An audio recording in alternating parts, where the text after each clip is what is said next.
दोस्तों, हमारे जेएस के भक्ति चैनल एनआर पर आप सभी का हार्दिक स्वागत है। आज मैं आप लोगों को अमरनाथ गुफा का पौराणिक इतिहास और उनके कुछ चमत्कारिक रहस्यों के बारे में बतलाऊंगी। तो दोस्तों, आइए बताते हैं अमरनाथ गुफा का पौराणिक इतिहास और उनके कुछ चमत्कारिक रहस्य। वैसे अमरनाथ की गुफा श्रीनगर से लगभग 145 किलोमीटर की दूरी पर हिमालय पर्वत की श्रेणियों में स्थित है। यह समुद्र तल से 3978 मीटर की ऊंचाई पर स्थित है। यह गुफा 150 फीट ऊंची और करीब 90 फीट लंबी है। अमरनाथ यात्रा पर जाने के लिए केवल दो रास्ते हैं। एक है पहलगाम होकर जाता है और दूसरा सोनमर्ग यानी बालटाल से जाता है। यानी कहने का मतलब यह है कि देश भर में या विदेश से कहीं से भी कोई भी व्यक्ति अगर अमरनाथ जाना चाहता है तो उसे या तो पहले पहलगाम जाना होगा या फिर बालटाल पहुंचना होगा। इसके बाद की यात्रा पैदल की जाती है। तो आइए जानते हैं अमरनाथ गुफा का पौराणिक इतिहास। कश्मीर घाटी में राजा दक्ष और ऋषि कश्यप और उनके पुत्रों का निवास स्थान था।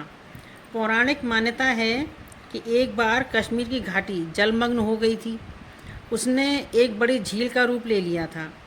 तब ऋषि कश्यप ने इस जल को अनेक नदियों व छोटे छोटे जल स्रोतों के द्वारा बहा दिया। उसी समय भृगु ऋषि पवित्र हिमालय पर्वत की यात्रा के दौरान वहाँ से गुजरे। तब जल स्तर कम होने पर हिमालय पर्वत की श्रृंखलाओं में सबसे पहले भृगु ऋषि ने अमरनाथ की पवित्र गुफा और बर्फ के शिवलिंग को देखा। मान्यता है कि तब से ही यह स्थान शिव आराधना और यात्रा का प्रमुख देवस्थान बन गया था। अमरनाथ दर्शन से मिलता है 1000 गुना पुण्य। पुराणों के अनुसार काशी में दर्शन करने से 10 गुना, प्रयाग में दर्शन करने से 100 गुना और नैमिषारण्य में दर्शन करने से 1000 गुना पुण्य देने वाला श्री बाबा अमरनाथ के दर्शन हैं।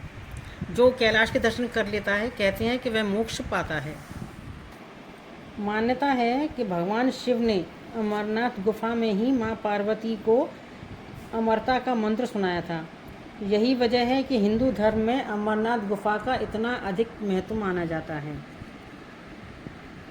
हिंदू मान्यता के अनुसार किसी को भी अमरनाथ की कथा या अमर कथा सुनने की इजाज़त नहीं थी। इसलिए भगवान शिव ने मां पार्वती को कथा सुनाने से पहले सभी कुछ त्याग दिया, जैसे उनके गले में पड़े हुए नाग, चंद्रमा, सभी कुछ त्याग दिया ताकि कोई और अमर कथा न सुन पाए। ऐसी मान्यता है कि भगवान शिव इस गुफा में पहले श्रावण मास की पूर्णिमा को आए थे। इसलिए श्रावण मास की पूर्णिमा को अमरनाथ की यात्रा में विशेष महत्व दिया जाता है। वैसे इसकी यात्रा अक्सर करके आषाढ़ पूर्णिमा से प्रारंभ होती है, जो कि लगभग 1 महीने तक चलती है। गुफा की परिधि लगभग 150 फुट है और इसमें ऊपर से बर्फ़ के पानी की बूंदें जगह जगह टपकती रहती हैं। यहीं पर सेंटर में एक ऐसी जगह है जिसमें टपकने वाली हिमबूंदों से लगभग 10 फुट लंबा शिवलिंग बन जाता है। गुफा के सेंटर में पहले बर्फ़ का एक बुलबुला बनता है जो थोड़ा थोड़ा करके 15 दिन तक रोज़ाना बढ़ता रहता है और 2 गज से अधिक ऊंचा हो जाता है। यह चंद्रमा के घटने के साथ साथ घटता भी है और जब चंद्रमा घटता है तो यह धीरे धीरे करके घटना शुरू कर देता है। जब चांद लुप्त हो जाता है तो शिवलिंग भी विलुप्त हो जाता है। चंद्र की कलाओं के साथ हिमलिंग बढ़ता है और उसी के साथ घटकर लुप्त हो जाता है। चंद्र का संबंध शिव से माना गया है। आश्चर्य की बात तो यह है कि यह शिवलिंग ठोस बर्फ़ का बना होता है, जबकि अन्य जगह टपकने वाली बर्फ़ जो होती है वो कच्ची होती है, जो हाथ में लेते ही भुरभुरी हो जाती है। मूल अमरनाथ शिवलिंग से कई फुट दूर गणेश, भैरव और पार्वती के वैसे ही अलग अलग हिमखंड बन जाते हैं। अमरनाथ की गुफा में ही भगवान शिव ने अपनी पत्नी माता पार्वती को अमृत का मंत्र सुनाया था और उन्होंने कई वर्ष यहाँ रह कर के तपस्या भी की थी। इसलिए यह शिव का एक प्रमुख व पवित्र स्थान है। दरअसल शास्त्रों के अनुसार इसी गुफा में भगवान शिव ने माता पार्वती को अमृत का रहस्य बतलाया था।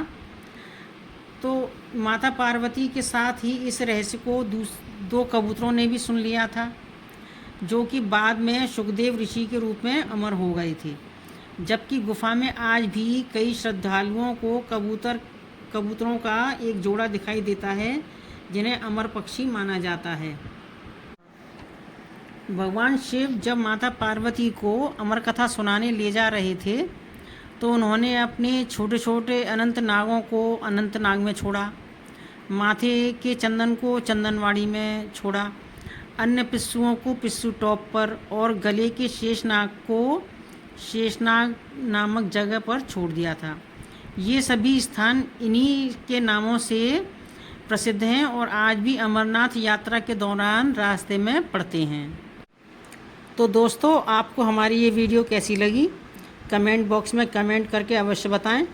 वीडियो को लाइक करें, चैनल को सब्सक्राइब करना न भूलें, बेल आइकन का बटन अवश्य दबाएं। जय श्री राम, जय हनुमान।